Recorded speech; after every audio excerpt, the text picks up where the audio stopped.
안녕하세요. 저는 대구 경북 인문학협동조합에서 와인 인문학을 강의하며 시를 쓰는 허혁입니다.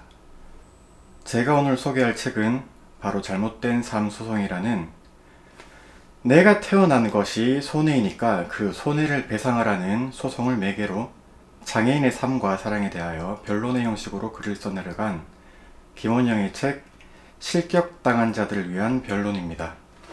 잘못된 삶 소송이란 나를 태어나게 했으니 그 손해를 배상하라는 소송입니다. 실제 우리나라에서도 장애를 출산한 부부가 태아가 건강하다고 이야기한 산부인과 의사를 상대로 소송을 진행하였는데, 소송의 원고는 장애를 가진 아이 본인이었습니다.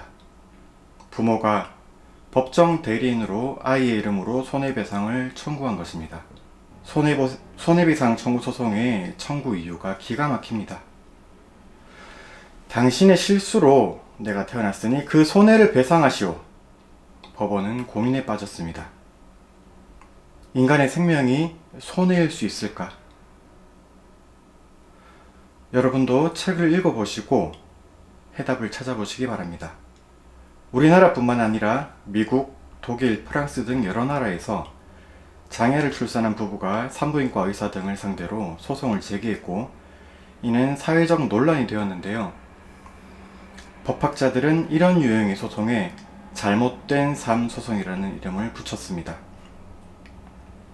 작가 김원영은 골형성 부전증이라는 장애를 가지고 태어난 장애인입니다.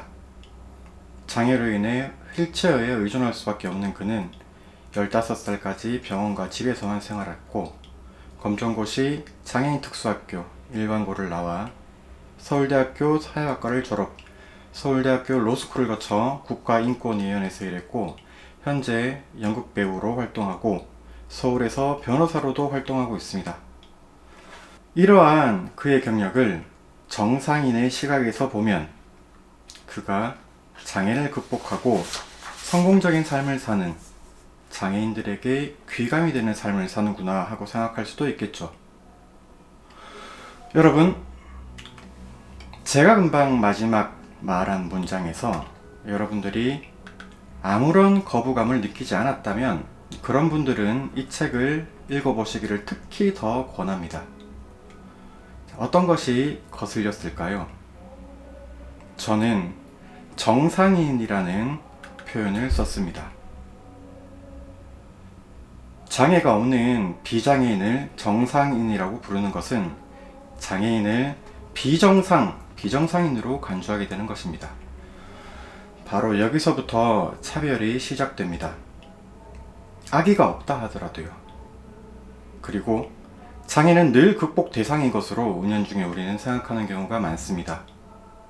그러나 장애는 장애인들에게 극복 대상이 아니라 평생 함께 수용하며 살아가야 하는 일상인 것입니다. 우리는 그렇게 장애인들을 타자화하고 관조의 대상으로만 여기지, 실제 내 삶의 장애를 들여놓는다는 것은 생각지도 않고 살고 있었던 건지도 모릅니다. 이 책은 작가 김원영이 자신의 삶과 상처를 있는 그대로 대면하여 쓴 글입니다. 자신의 삶에 대한 성찰에서 나온 글은 논리와 이론으로 쓴 글이 줄 수 없는 깊은 떨림과 진심을 담고 있습니다. 하여 읽는 사람으로 하여금 자신을 돌아보게 만들게 됩니다. 다수의 우리는 태어날 때부터 나의 존재가 잘못이거나 손해일지도 모른다는 그런 생각을 하는 삶의 입장에 서본 적이 없습니다. 우리는 우리 일상의 작은 불편조차 억울해하면서도 장애인들이 일상적으로 겪는 수많은 불편과 차별은 그저 괄호 안에 둔 채 장애는 극복 대상 아니면 그 어떤 삶의 숭고함 정도로 치부해온 것이나 아닌지 돌아보게 됩니다. 장애인을 경멸하거나 차별한 적이 없는데 제가 너무 몰아세우는 것 같습니까? 우리는 장애인을 볼 때 어떤 시선으로 바라봅니까?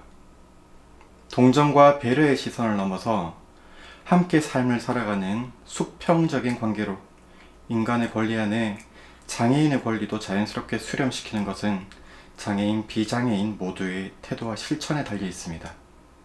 작가 김원영의 반론은 다음과 같이 진행됩니다. 먼저 말씀드리고 싶은 것은 작가 김원영의 글맛이 아주 탁월하다는 것입니다.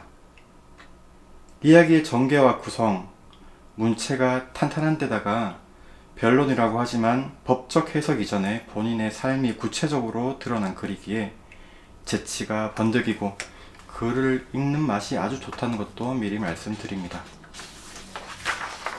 책은 총 9장으로 나뉘어서 4가지의 관점에서 서술됩니다.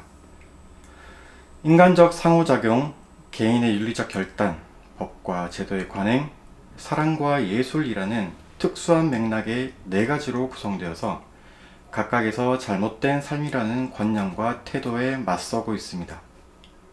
먼저 인간적 상호작용의 부분에서는 장애인을 대상화, 기호화하지 않고 존엄하고 동등한 인격체로 수용하는 것에 대해 구체적인 경험으로 이야기를 하고 있습니다. 이 부분에서 저는 많은 저희 태도에 대해서 고민하고 성찰해 보게 되었습니다. 장애인들 스스로가 장애를 삶의 일부로 당당하게 받아들인다는 것이 무엇인지, 그리고 보여지는 모습에 연연하지 않고 장애를 포함한 본인을 수용하고 존엄을 찾는 진정성이 무엇인지 작가는 절절하게 보여줍니다. 이 책은 장애인들을 이해하기 위해서 읽기 시작했으나 읽다 보면 어느새 나 스스로를 위한 책이 됩니다. 개인적 윤리의 결단 부분인 4, 5장에서는 잘못된 삶 소송에 대한 법과 윤리적 성찰이 깊게 담겨 있습니다. 태어난 것이 손해라면 그 많은 장애인들은 태어나지 말았어야 할 존재인가요? 장애인은 비장애인과 수평한 정체성을 가질 수는 없는가?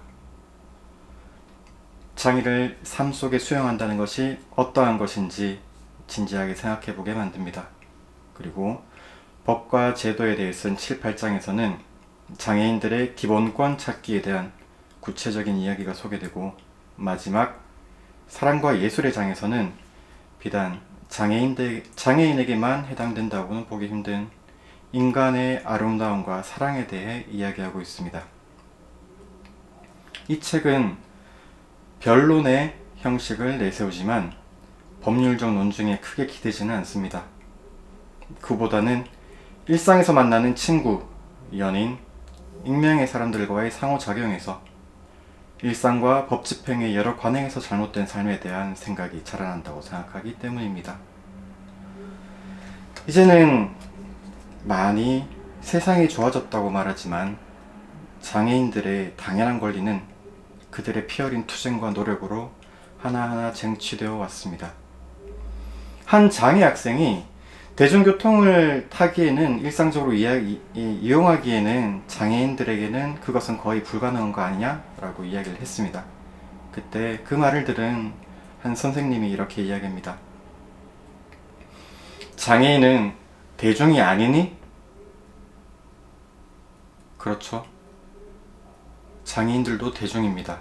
누군가에게 간절한 소망이 누군가에게는 아무렇지도 않은 일상이듯이 당연한 이동과 생리 현상에 대한 자유로움, 장애인뿐만 아니라 사회적 약자와 소수자들이 그 당연한 바램을 찾는 것은 배려와 존중의 의미가 아니라 인간의 당연한 권리와 존엄의 이름으로 이루어지기를 소망해 봅니다.